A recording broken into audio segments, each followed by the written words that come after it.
All right, everyone. Good morning, and thanks for joining us today for the essentials of budget development and avoiding pitfalls. And so now I will turn it over to Mary Beth. Thank you. Good morning, everyone. I'm Mary Beth Lafrakis. I am a senior sponsored programs officer with OSP. And presenting with me this morning is my colleague, Jim Kenny. And Jim is a senior grants analyst with the Office of Sponsored Programs? No. Yes, it's SPO. We just say SPO. SPO is not a central level office. It is an office within the School of Medicine, and they are authorized to submit proposals for the NIH and nonprofits on behalf of the School of Medicine. And SPO does have its own webpage. They are, as I said, part of the School of Medicine. So Jim's work is to support the School of Medicine, but there are resources there that you may find valuable as fellow UNC employees.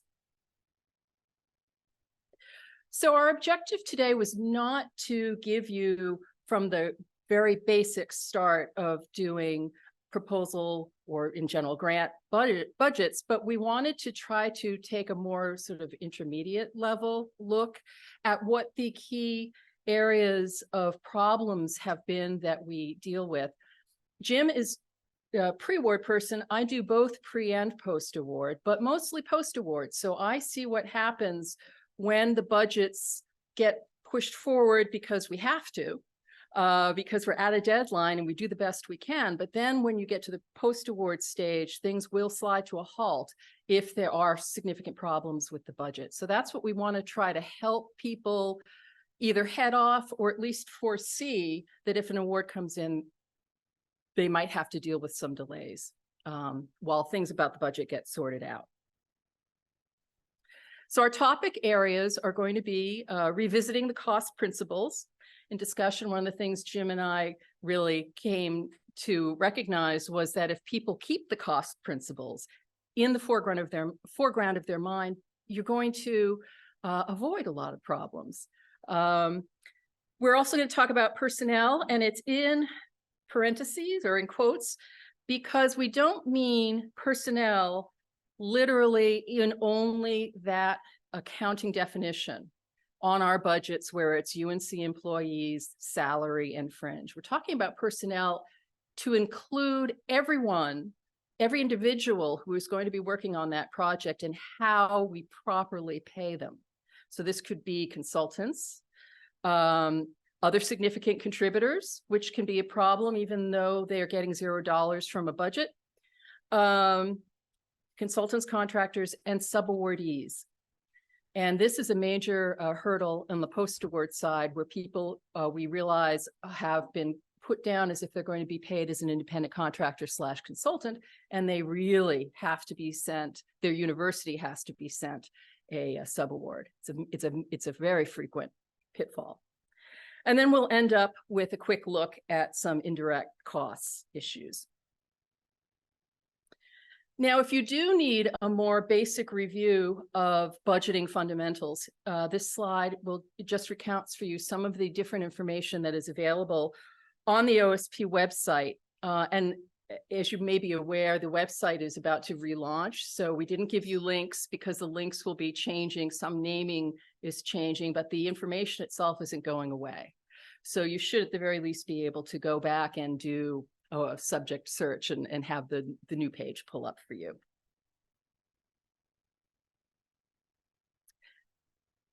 So to start with the essential background, the cost principles. This is what underlies whether or not things can be charged to your budget. They have to meet all four issues. They have to be consistent, allocable, reasonable, and allowable. And it's not just that the three equal allowable. They're allowable has its own definition as well. Allowable means the cost is necessary to the project, conforms with the sponsor's regulations, and this is the part people sometimes forget, has to be consistent with UNC financial policy. So I know that a lot of departments have a split between pre and post award duties, and sometimes people who are developing the budget at proposal time aren't intimately familiar with the rules and regulations about the different account codes and how things actually get spent. It's very valuable for you to be talking with the post-award person if you don't have that kind of information yourself, because how things can or cannot be spent by UNC, which is based on federal regulations and our own written policies and state regulations, we don't have a lot of wiggle room there. So things have to be paid according to policy, even if your sponsor has a sort of, do whatever you need to do, buy whatever you need to buy. It's still going to have to conform to UNC policy. So here's just a quick example. The sponsor has awarded $50,000 to support the cost of a research conference. The money can't pay speaker honorariums, but there aren't any other limits. So when you are paying the bills for the conference, can you charge the alcohol that was spent for the big conference dinner and the keynote speaker? Any yes or no? Correct. No alcohol ever from a grant unless the alcohol is itself part, like a direct part of the research. It has to be used in the lab for some reason. But for a conference or anything else, no alcohol ever. Allocable, a word I constantly mispronounce. It means, can that cost be directly assigned as benefiting that specific project? So here's an example where fictitious Dr. Z has several grants open, studying the same basic issue. I mean, so that they are related grants, but the funding is technically for different projects. The freezer storing samples for project 1 is dying, but only project 2 has enough budget to make that expensive of a purchase. Can he use project 2 to buy that freezer? That's right, no. If project 1 and project 2 were both equally going to be benefiting from having that new freezer, then it could be done, but the costs then have to be divided on the post-award side equally. And maybe the best case scenario would be this is something that they projected we're going to need, and we're going to put in the budget, we're going to budget for 50% of a new piece of equipment. If you think it's going to be maybe need to be spent differently. Sometimes we're too far ahead to make those decisions, but those are the kinds of questions that you can be asking your PIs or their team when they're trying to develop these budgets. Are you going to use it for something else? Is it reasonable? It's not the case of whether it's reasonable to a PI or to a specialist. It's would your average sort of prudent person, someone who's being careful with their budget, say, yeah, that's a reasonable cost. Here's a travel example. Okay, professor's going to go to New York City, which we know is very expensive, to present on the award at a conference. Is it reasonable to budget staying at Professor X's favorite hotel with a daily rate of $500 a night, excluding taxes? And it's not the hotel that's hosting the conference. What do you think? New York City, it's a pretty expensive place. I see some heads nodding no. Under current policy, and this is a little different than things have been in the grants when I certainly was at the department, it was you simply pay the invoice off a grant. Current policy is that we are supposed to follow the federal per diem guidelines and pay no more, let me go back, no more than 50% higher than the lodging rate set by the feds for the destination and dates of travel. So in this case, the feds have set an approved hotel rate for New York City at $258. So the cost for UNC traveler per night should be no more than $387. Now, it could possibly be arguable if $500 a night is the hotel host discount rate, but a prudent person is going to ask, why does he have to stay at his or her favorite hotel rather than the hotel that's hosting the conference? They're going to have a discounted rate. It is not prudent to spend this grant money extra so that they can go and stay at their favorite hotel.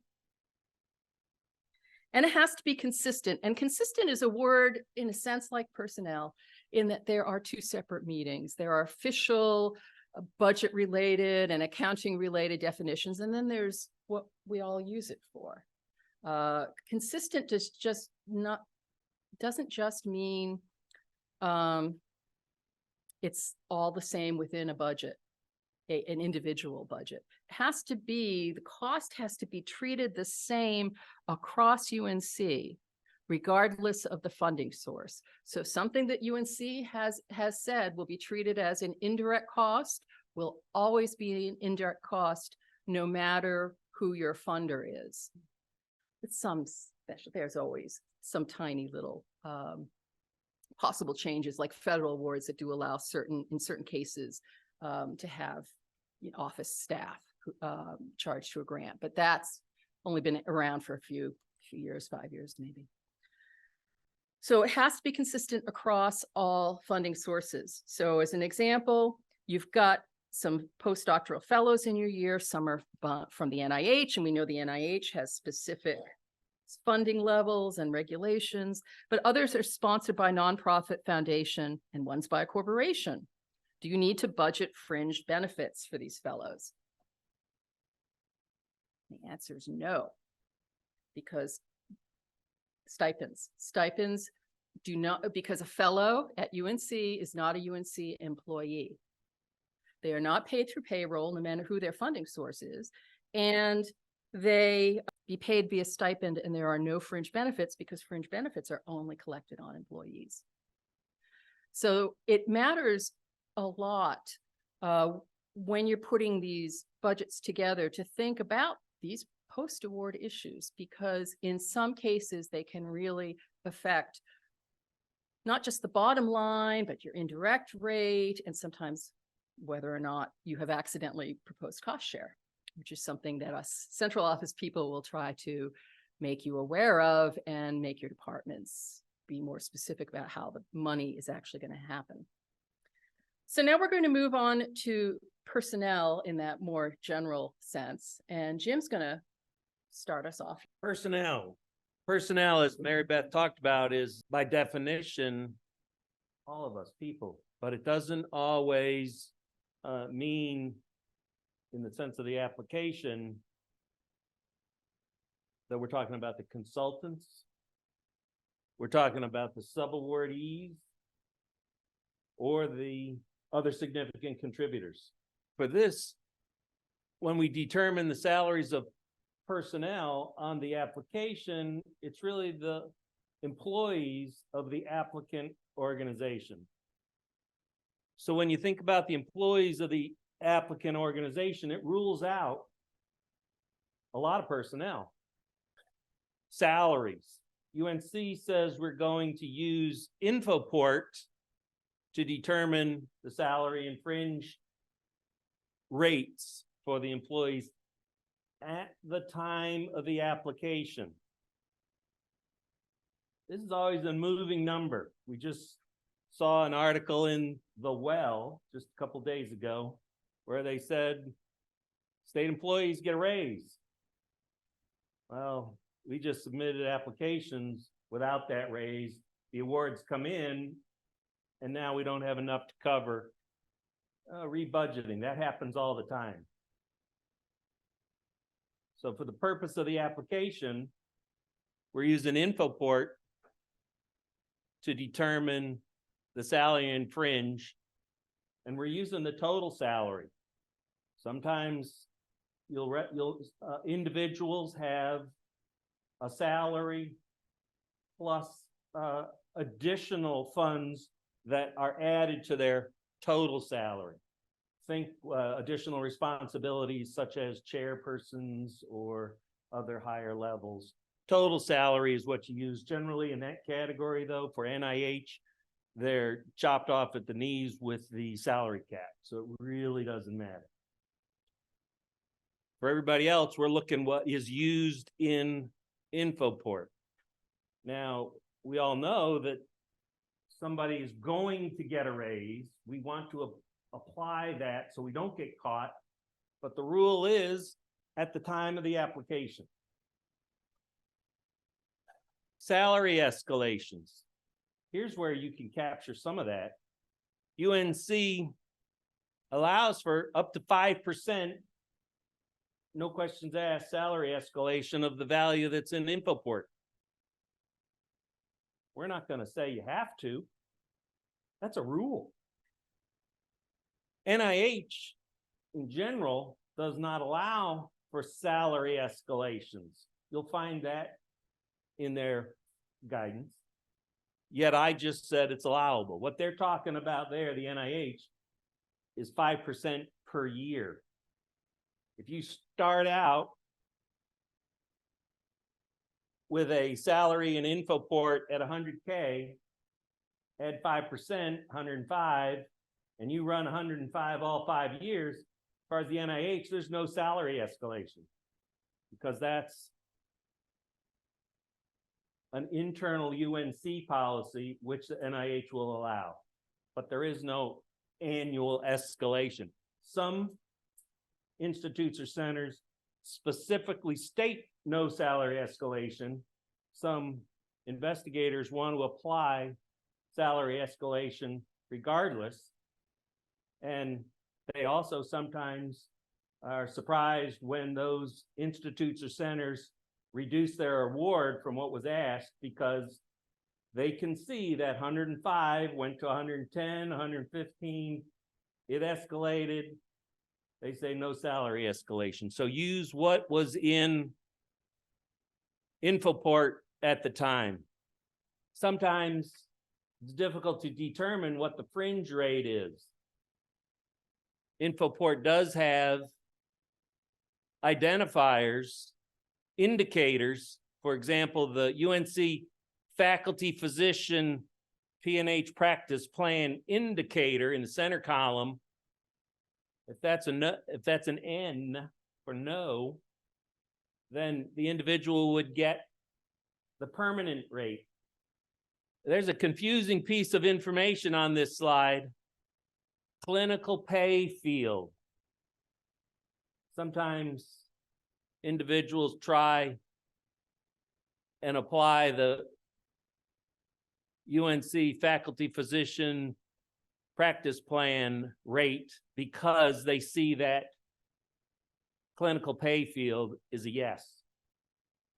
That is not, that category, clinical pay field, is not talking about the fringe rate. Infoport also shows the FTE that the individual is, and they show the service period. So this will determine what sort of effort reporting in the application. 12 calendar months, as this shows in this example here, would use the calendar month indicator as opposed to the 9 calendar months that you see on some individuals that have an academic appointment. You would use the academic months to report their effort if Infoport shows 9 months. So that's a brief overview of the personnel. And so, thank you, Jim. We will take a very quick look at something that I mentioned. It has no impact on your bottom line, but really can matter, which is miscategorizing people as other significant contributors, meaning faculty either here or another university who are supposedly going to be giving 0% effort to an award. So no dollars, right? But they're typically going to be presented as effort of 0-person months or as needed. Now here, this is a real example that I have made and, taken key details out of. Dr. Janice Smith, leading authority in this field, will provide consultation and expertise when needed in designing the study, including study aims, methods, and analysis. No problem. But then it went on, she will also aid in supervising the study coordinator, coordinating microbiological samples and cultures, and publishing results. We're starting to get into a very tricky area here, starting to sound like effort. They're going to be contributing that much. They're going to be supervising. And one of my personal red flags, they're going to be contributing to the publishing. That might need more explanation on the post-award side to find out what their level of contribution is really going to be. But in this case, there was actually a third section. She will take a lead role as an epidemiologist, performing all statistical and study analyses, et cetera, et cetera, et cetera, going to all of the meetings. It's now clear that Dr. Smith is going to be using effort. Now, sometimes this happens because a person's very senior and they really want them on the award, and they do have no available effort and they don't think it will be freed up by the time that the award comes in. That's not a justification for putting them at zero effort. They're giving effort. They just might not get paid from the grant. And this is a problem not to your bottom line for your budget request. It's a problem on the pre-award side and the post-award side, most especially, because if Dr. Smith is actually giving 5% effort that's not going to be covered from the grant, then we have just promised cost sharing, especially if this is a UNC person. So the question comes back to, do they have 5% effort available from a non-grant source to cover that cost share? And when the award comes in, this is part of the dollar figure that's going to be loaded in the system and tracked. And because if we have made a voluntary cost share offer here, if that award comes in, it's no longer voluntary. It's no longer up to us whether or not we meet that percentage of or that dollar figure. We have to. And that's the kind of thing that if an auditor takes that grant and we can't prove that UNC expended that cost share to this grant, one of the results can and has been that we have to repay the entire grant. So this is why it's an important issue to be aware of pre-award, and it's going to be very important post-award. Oh, I'm sorry, I had a slide here. Why does it matter? Another very common problem we run into is calling the wrong people consultants. There are tax, UNC policy, state policy, and contractual reasons why UNC must get this determination right. Corrections that are made at award time can affect the bottom line of a project, and it can also require a lot more paperwork from the department level and from central office, especially when we find out that people have been put as consultants and they are faculty at another university and they are expending effort. So therefore, there is no option to pay them as anything other than a subawardee unless, and this is part of the many, many regulations that are all available to you, if their employer says via a letter that's signed by their version of OSP that Dr. Smith is allowed to participate in this research as a consultant, and we do not require her to get a subaward, then we can move forward. Sometimes there's not time pre-award to get that. Post-award, it's going to be an issue we have to revisit. Again, we tend to, I have heard colloquially people say to me, oh, well, but so-and-so doesn't have the effort available, so they just want to be paid not by their university. That doesn't fly. There are times when it's because the PI is desperately trying to cut the budget, that bottom line, so they can fit everything in. Again, that's not what a prudent person would say, and it's not allowable by policies. So it's one of those areas that can be a big budget risk. If it has to go to become a subaward, then not only do you have the paperwork, but it's where's the rest of the money going to come from? Professor so-and-so has decided they will participate. They think they're going to be getting an independent contractor payment of $5,000. If we're going to send them $5,000 now via subaward, It's going to be $5,000 for their salary. What's the fringe, or is the fringe going to have to come out of that $5,000? And what about their employer's F&A rate? Some F&A rates are higher than UNC's. We have 55.5, and that's a blow. And also remember then every subaward, UNC has to collect our own F&A rate on the first 25,000. So again, that might be taking money that the PI was expecting is going to be available as a direct cost. Where's that money going to come from? I've seen it. I've seen PIs manage to rebudget, and we send out the subaward and everything goes forward. I've seen PIs say there's absolutely no way we can rebudget. That $5,000 has to encompass everything. And the PI on the other end says, okay, we'll make it work somehow. And I have unfortunately also seen the PI on the other end say, no, sorry, if we have to do it via subaward for this dollar, I'm not doing it. And then we're our PI and their team is stuck with, how do we get this piece done?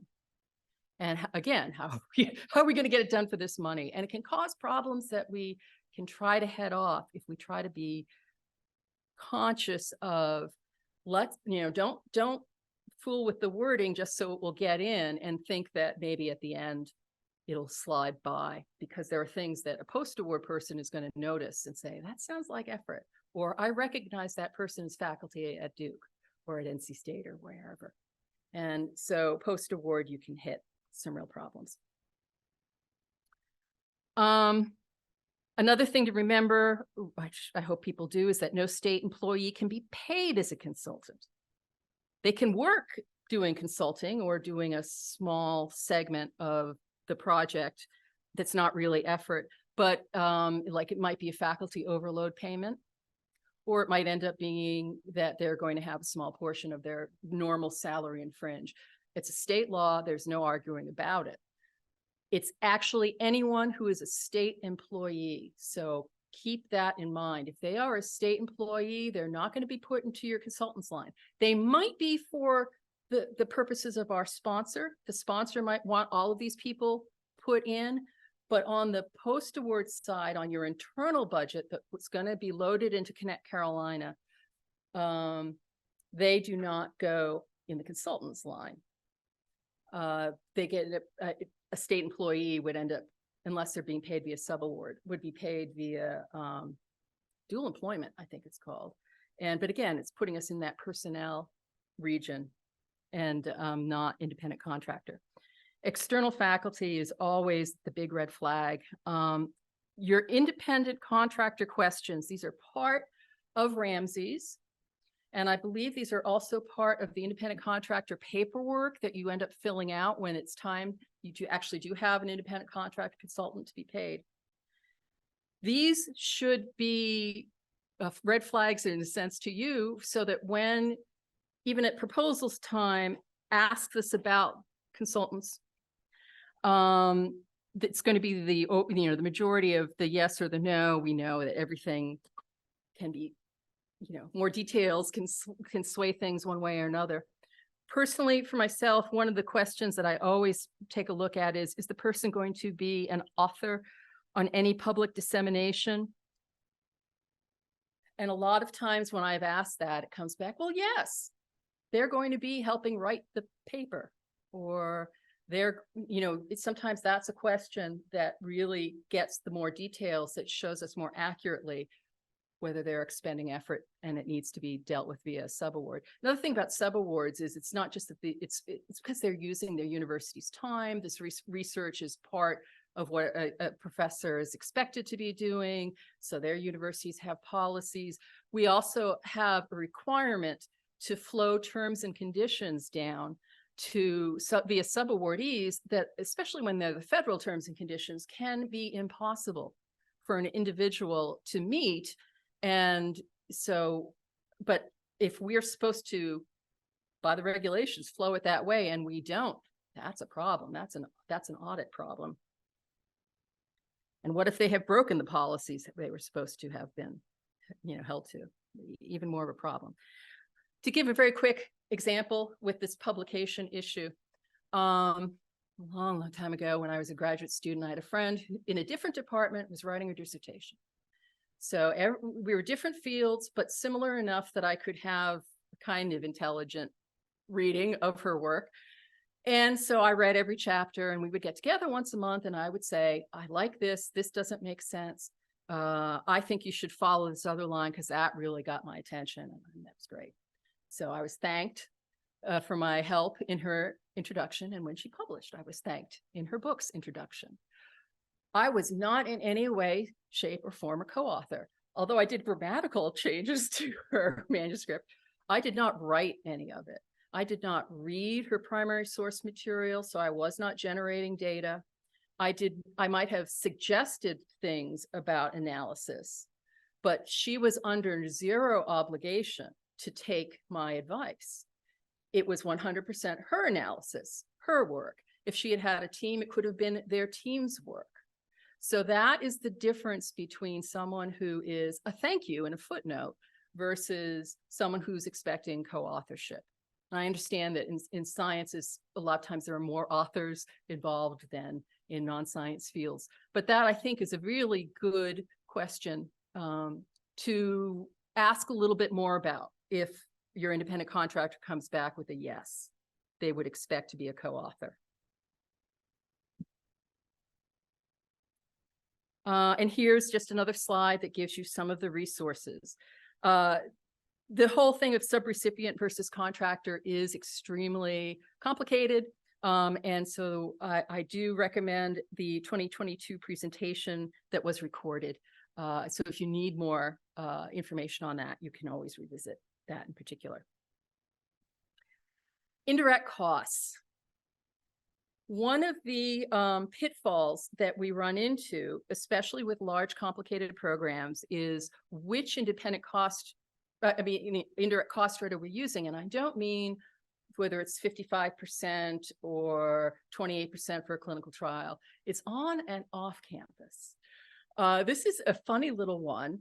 But when you're filling out your IPF, you're asked, how much is happening on campus, how much is happening off campus. And one of the stumbling blocks we run into is that people will put 50-50.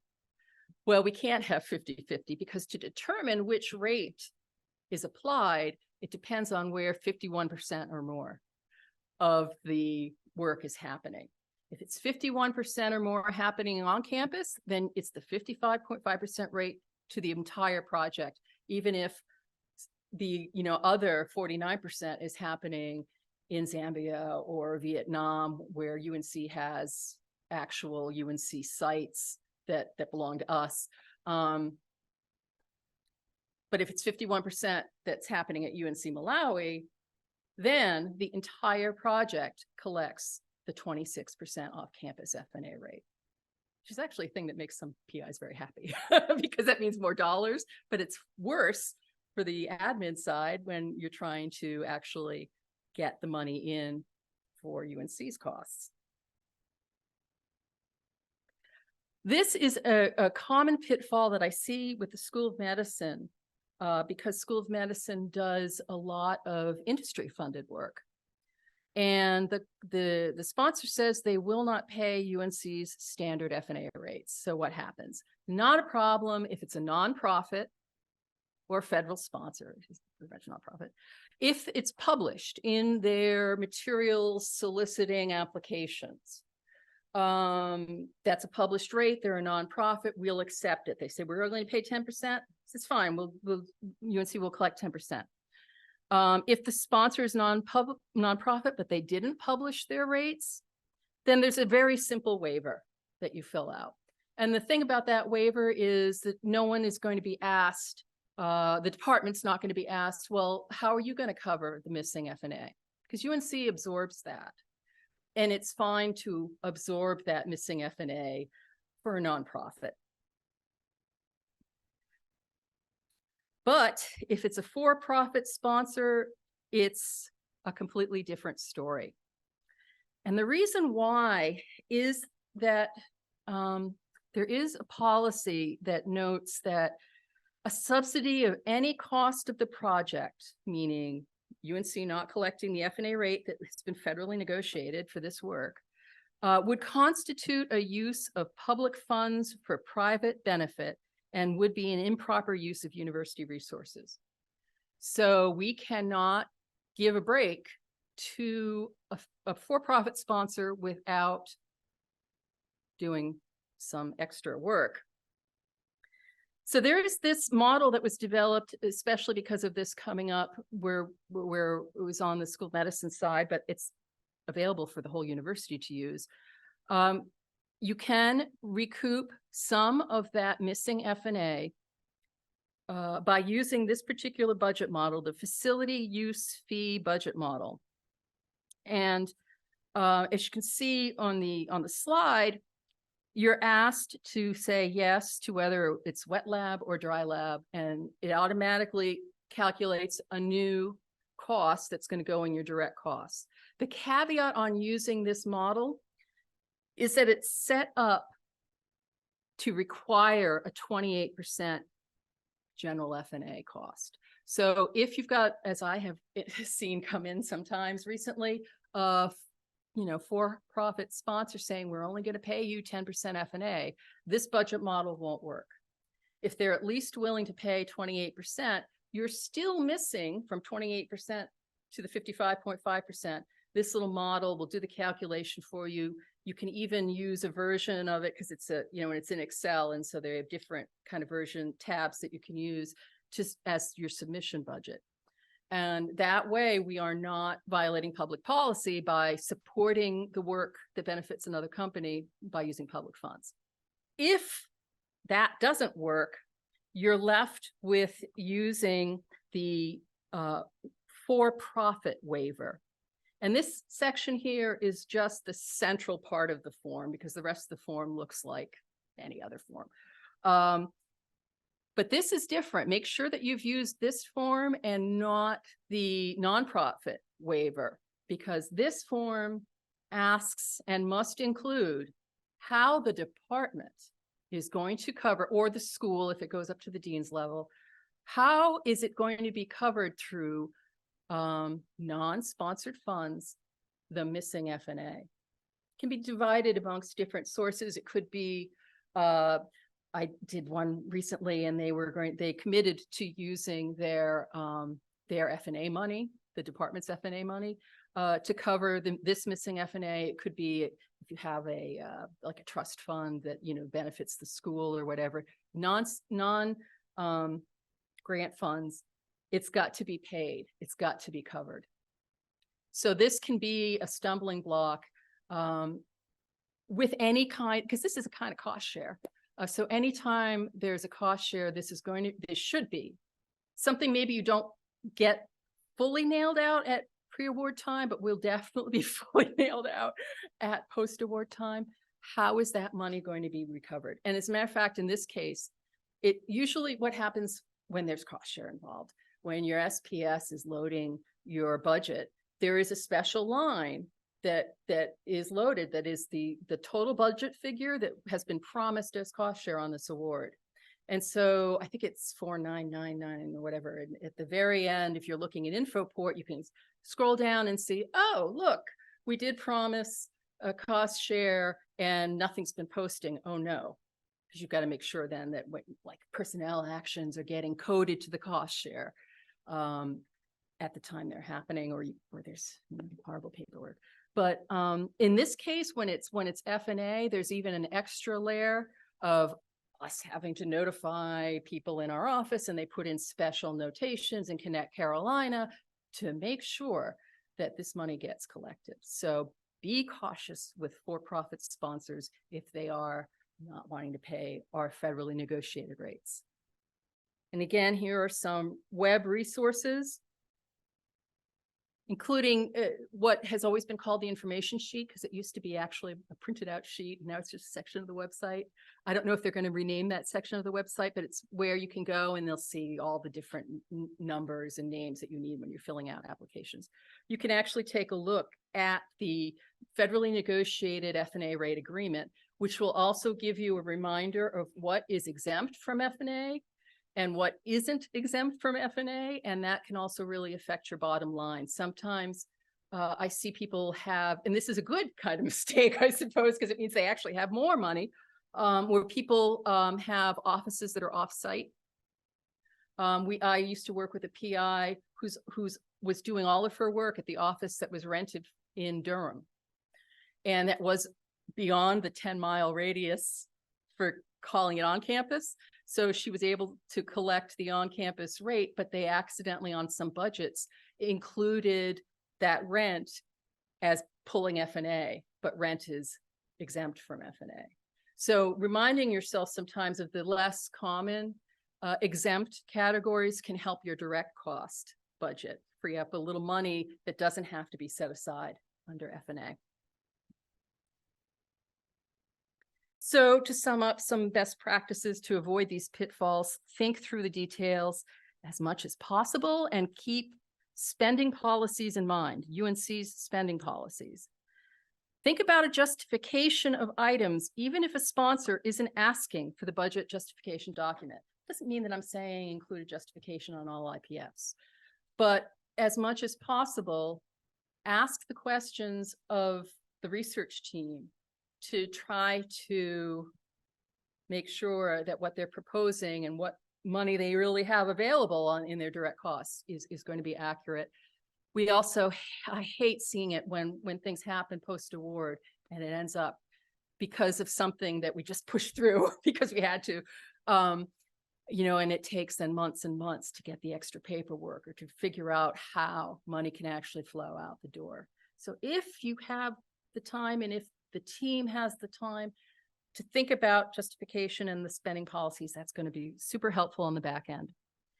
Utilize the many resources we have available. There are guidance documents, templates, checklists, recordings of presentations. You've got the a lot of things there. It's almost a little overwhelming. And follow the UNC IPF submission deadlines as much as you can.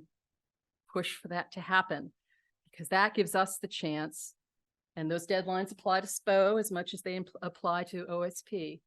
5 days ahead of time, you route that IPF with the budget information and the sort of the more administrative stuff. Final version of everything available 2 days before, because otherwise you're not going to get the expert eyes on things that might help to at least predict and if there's going to be an issue or we think this might be an issue, so people are aware, the PIs are aware that if that funding comes through, they might need to circle back on something. And we also check tallies and bottom lines and all the pieces together. Try to make that those deadlines. And now, do we have any questions from the room? Oh, is there anyone who wants to share something that's a pitfall for them that they've had a problem with wrestling with? Oh, yes, a question. I said, hi, my name's Najee, and I'm new to as a pre-award specialist at the Carolina Population Center. Excuse me. So my question is, you mentioned asking questions to the PI and the research team about what their budget will entail. Where can we find some sample questions or a checklist and all those templates and guidance sheet? Where are some places like examples of resources where I could get that information? Well, the website is one of the examples. I would say sometimes even looking at these different forms, like there used to be a section on our website that was just called forms. And I assume it's going to be called much the same in the new website. But to look at some of the things like this, so that you could actually have that with you if you needed to discuss with a PI about a for-profit and the fact that, yes, we really do need to know where we're going to cover the missing F&A. And this independent contractor list, it's in Ramsey's, but there is actually, and there was a presentation, oh, I think I mentioned it. And there is a guidance document. It's mentioned on the slide. The subrecipient versus consultant guidance document is a great document to take a look at. It's a PDF. It includes that checklist. so that you know the questions that are asked in Ramsey's and are going to be asked when independent contractor paperwork gets filled out. But it also includes like a draft letter. Sometimes we are in a little mushy area because they're really not giving effort, but they're for some reason being stubborn about using their .edu email address, the email address of their employer. And what we don't want to see is consultants using their employer's resources without the employer being recompensed for it. So there's a little letter, a template letter that can be used and adjusted if we have to be asking for approval from that faculty member's OSP office. So that's been, do you have anything to add, Jim, about resources? Take an opportunity and meet one person at this convention here, this symposium. Start your network. That's a good, if I have a quick thing to say, in OSP, we use Teams a lot. And I have sort of side channels of people on different teams. And so when I have a pre-award kind of question, because I don't do a lot of pre-award submissions, you know, I just hit up that little Teams chat and somebody inevitably will jump right in and say, oh, well, you know, the regulation is here, or this is in practice. And you know, then we have our own teams. So yeah, if you can, especially if you can get people outside your department. I'm gonna make it easy. Jim, Kenny. All right.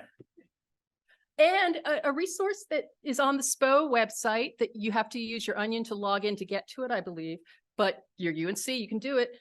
There is a specially developed budget template specifically geared to NIH submissions, but I think it can be very helpful. There's like a page of formulas so that if you have to figure out percentages, how much is the direct, how much is the indirect, that's the thing. It's very So helpful. that tool is available, as she said, to anybody for download with a Onion, School of Medicine Onion. Thank you all for being here. Yeah, thanks. And thank you everyone for joining us.